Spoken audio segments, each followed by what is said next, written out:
Hello, everyone. My name is AP the Word One, and welcome back to Full Metal Panic. This time, for the light novels, Volume 4, Ending Day by Day, Part 1. So, in a similar fashion to the anime, this is kind of season, both Volume 5 and kind of Volume 4 meshed together. So, and how it ends is like the chapter 3 basically has basically a two-parter. Anyway, the reason I'm doing this view using the Logitech camera is because I'm going to bring it down and show you some artwork. But yeah, so this volume is very short. It feels like 3 episodes, and we're going to discuss which 3 episodes because obviously you want to know which content has been cut and everything.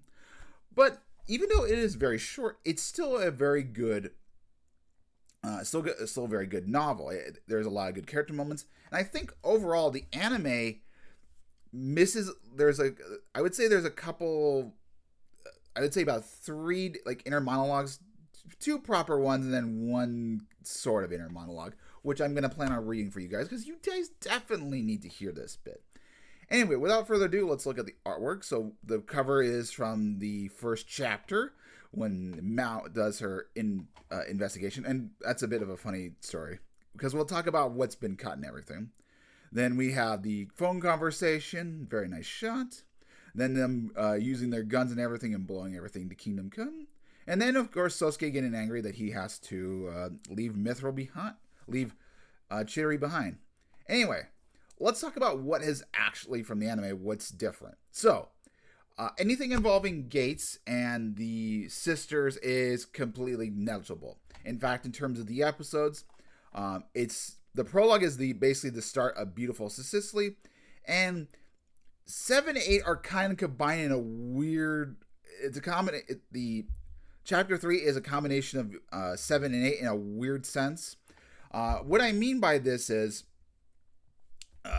when Chidori, where Kamina has her, like when she would meet Zia Yufan, like sort of that encounter, there's another person who gives her that creeps, and that it kind of ends with there. And then with the new recruit Belfgan Cluso, we don't actually get the duel. We just get like, hey, we're gonna do this duel.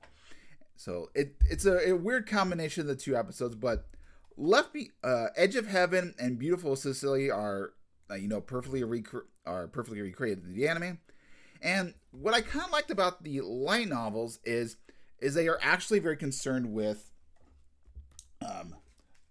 how John Howard, Duncan, and Nugent Binbo were recruited. Like they take being the betrayal very seriously. So, and I guess I appreciate that a little bit more. It's like they should be talking about that. I understand that they want to add a little bit of fluff pieces, but I think adding the fact that in the light novel they take the betrayal of these 2 people very seriously is an important point. Now, what's funny is, and what got me a little bit of a chuckle, is that the character known as Vincent Bruno, the guy who is in part of the Scene Below and also Labyrinth of the Dragon, is actually the traitor, the one who sold out the 2 men. He's an operations manager. I find it very funny. And chapter 1, basically they go to Sicily. Pretty much everything is spot on in terms of what the anime covers. There is some funny bits actually, in that the leader of the Sicilian gang is actually killed by a getaway car that's in a bit of a Ferrari that Kurtz had kind of all wrapped up, had weapons and everything for the getaway until Sosuke showed up, and they're going to use it. Well, this, it has all paperwork, and the boss is kind of giving orders, and he sees this car, and the car explodes and ends up killing him, but the orders are still followed through. So I kind of find that a bit funny. And the mob boss is actually related to Vincent Bruno a little bit, so I just a little bit of weird, nice connection. Another thing to mention is that Mao is going commando in this dress and everything. So a funny bit, something I remembered from way back when I read this.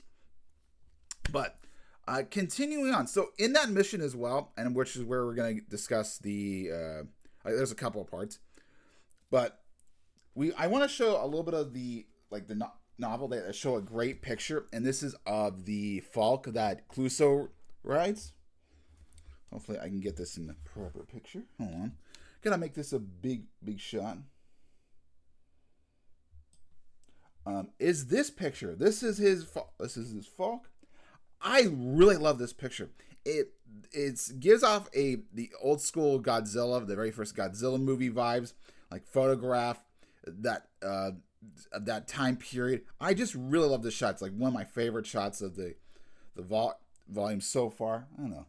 I really appreciate it. It's got a like good angle, absolutely beautiful. Anyway, we'll talk about the interrogation because the interrogation is where we get some good juicy bits. So when they're interviewing Bruno, it's like he says, "Clinton, to the devil with you, murderers! You bastards are all bastards." Tessa has this inner monologue that I really think is important. She has this inner monologue. You're the murderer here. You thought savage. She thought savagely. You killed my man. You're the one who should burn in hell. What would you know anyway?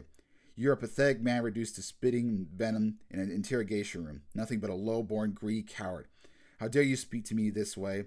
Learn your place before I order that corporal to break the rest of your fingers.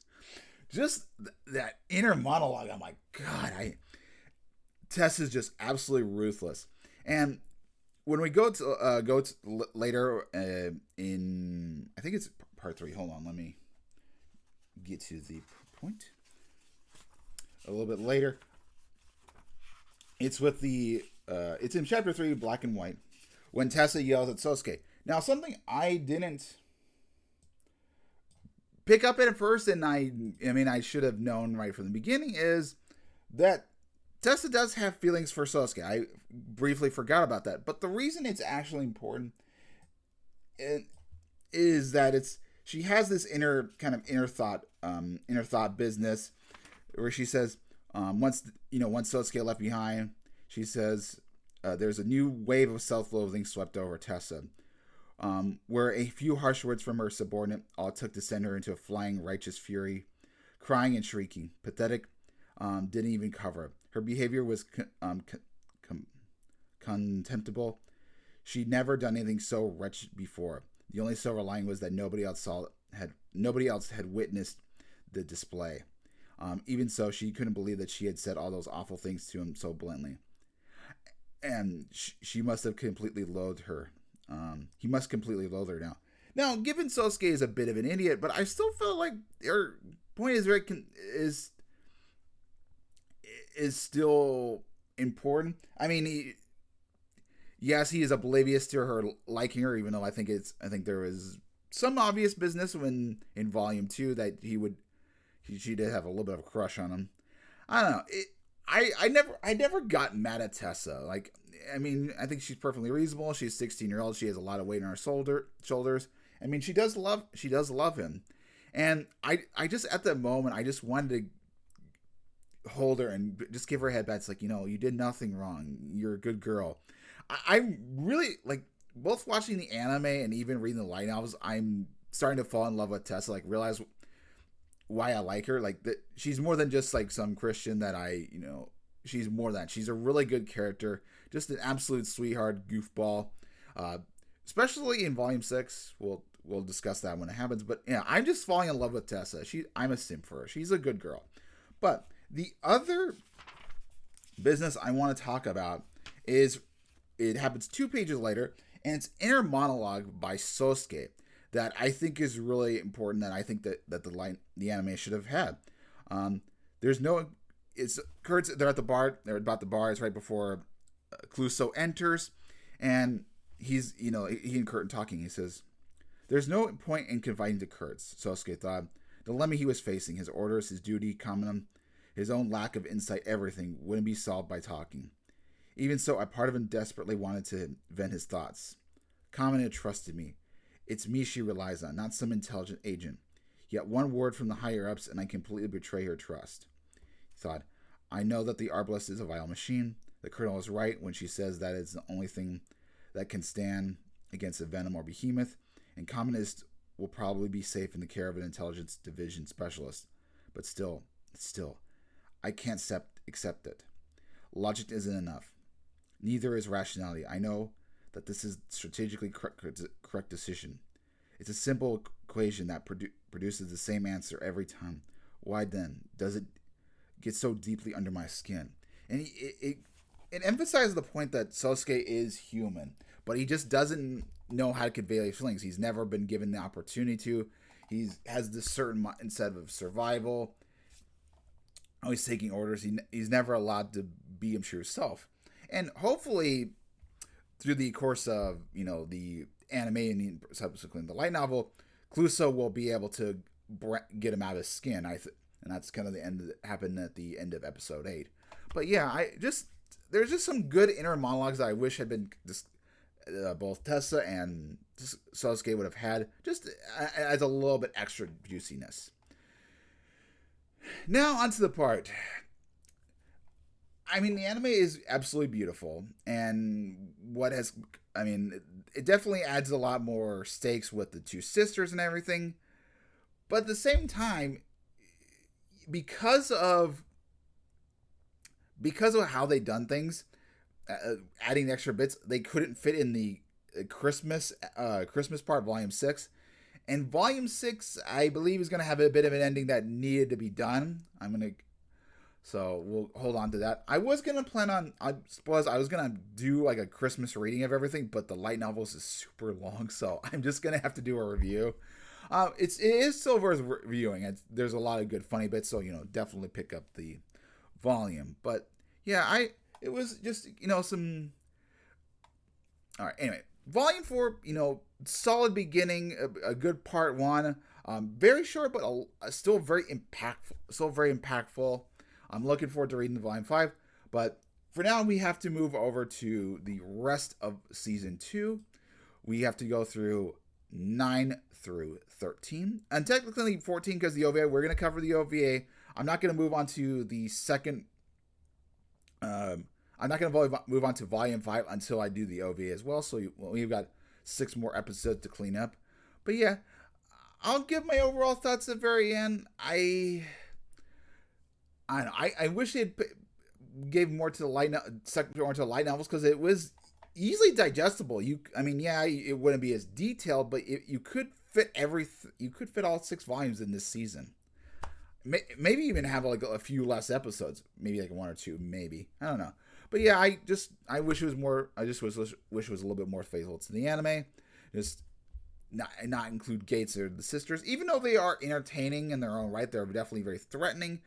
Just like I said, I love the light novels. So anyway, I'll see you guys next time, hopefully for a different view when I do the anime season. I just want to do this because convenience. But have a great Friday. I'll see you guys back. Oh yeah, Monday is going to be slightly different because of how I'm doing my next Let's Play Pokemon Red. Reviews for the anime are going to come out 5:30 in the morning. Hopefully, maybe come out a little bit later depending on how I feel.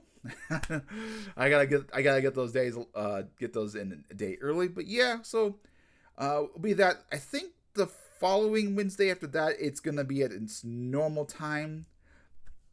I might just do it 5 a.m. We'll see, but it could be on a normal time. I don't want too many videos when it's Digimon Day. Anyway, catch you guys next time. Have a wonderful weekend.